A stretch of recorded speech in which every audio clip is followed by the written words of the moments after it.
and welcome. In this video, I want to show you why I level my cakes. So here I have 3 6-inch cakes that are like a gingerbread flavor. And as you can see, my gingerbread cakes have quite a bit of dome.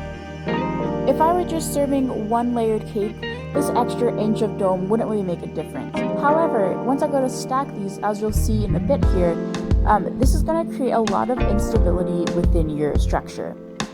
Stacking my second sponge, I have about an inch of space between my cakes. But in stacking my third sponge, I have about 3 inches of space because I want to flip my sponges over to make sure that I have a nice flat top. This is going to be way too much to fill with frosting and think you're going to have a steady cake. This is one of the reasons why I like to level my cakes before I stack them. So let's move on to how I level my cakes. I like to use a serrated knife here, and I have one that's pretty long, about 12 inches or so. That way I don't have to worry about my knife not cutting all the way through my cake. I then want to locate the part of the cake where all the cake is the same height basically, and it's before it starts to kind of dome off. So it's going to be right around here. And so I'm going to basically run my knife along this and create a score. This ensures that if I don't like where my scoring is at, I can kind of adjust it before I completely cut into my cake. To score my cake, I hold my knife in my right hand and I move the cake with my left. As you can see, the knife isn't moving, the cake is. As you can see, there's a very faint line right as where the cake starts to dome, where I want my cake to be leveled off. At this point, I check to see if my scoring is okay. If my scoring is too high, I could then go back and lower it without necessarily ruining my cake. And similarly, if it's too low, I could get it a little higher without, again, having a big old cut through my cake. Now, I just want to follow that score along with my cake, and I'm going to actually start moving my knife in a slight sawing motion. I'm sawing more as I get to the middle of the cake.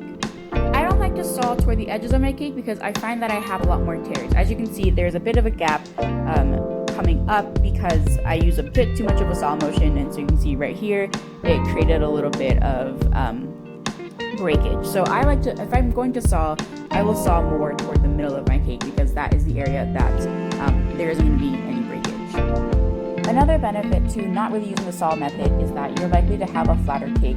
Sometimes when you use a sawing motion, you're moving the knife and wiggling it around so your cake won't be completely level. If you hold the knife still and move the cake around, likely you're going to have a more level cake. So if I do use a sawing motion, I usually again use it toward the middle, and I try to make sure my knife is nice and level. Here you can see the dome that I cut off. It is quite a bit of cake, but this is great if you are making a cake for someone else. You can paste your batter to make sure that everything is nice and even if you have a delicious cake.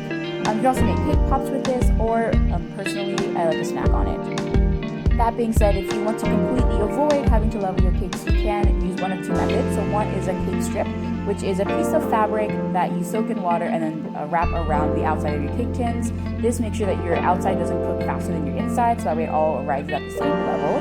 You can also accomplish this by lowering your oven by about 15 degrees.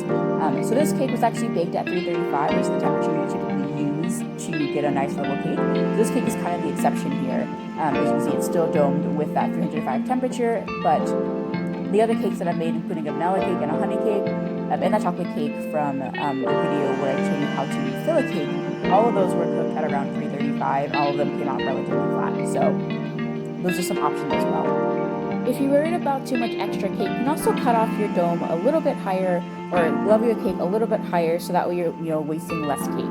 So here you can see I'm leveling it at about maybe a centimeter above where the cake is actually the flattest, and that's going to be okay as well. So as long as you don't have a complete inch of a mound in the middle, that's kind of what you want to avoid. But cutting it a little higher so you have less cake to worry about at the end of it, that's totally fine as well.